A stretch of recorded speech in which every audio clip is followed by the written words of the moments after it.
Good morning, sisters and brothers. As we center ourselves on Jesus, that's what we do every time, right? Because He's at the center of our lives. He is our King. He is uh, our one and single pursuit. Yesterday in Learning Community, reading uh, a parable, a story that Jesus tells in Matthew 21, where He begins and He says, listen to another parable. There was a landowner who planted a vineyard, put a wall around it, dug a wine press in it, built a watchtower. Then he rented the vineyard to some farmers and moved to another place. Goes on to tell these farmers, these renters, are extraordinarily selfish.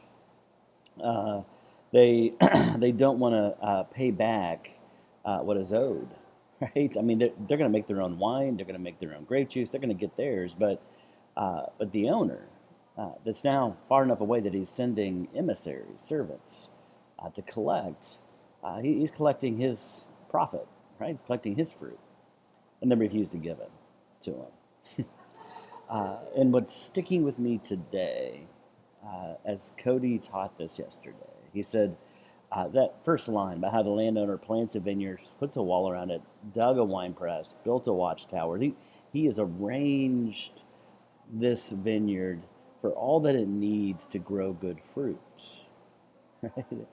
And then given that responsibility, shared that responsibility with others who have not held up their end of the bargain, right?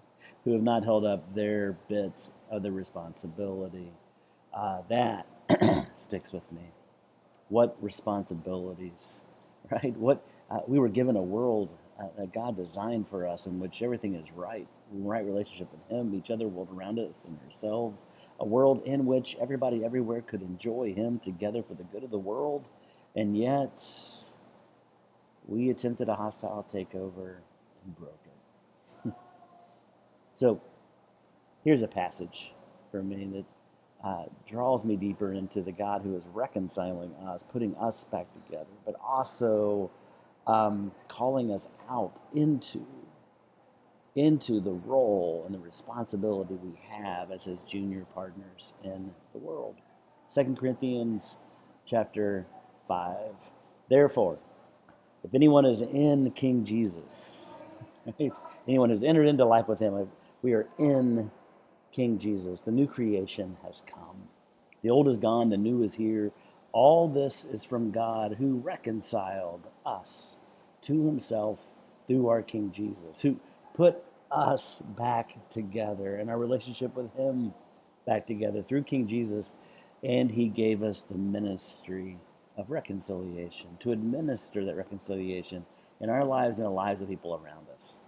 That God was reconciling the world, all things, to Himself in King Jesus, not counting people's sins against them. And He's committed to us this message of reconciliation. We are therefore Christ ambassadors. May we go today grateful for the reconciling work our King has done and is doing in our lives. And may we go today bearing the responsibility of His ambassadors, of His ministers of reconciliation, of His missionaries. Amen. Grace and peace.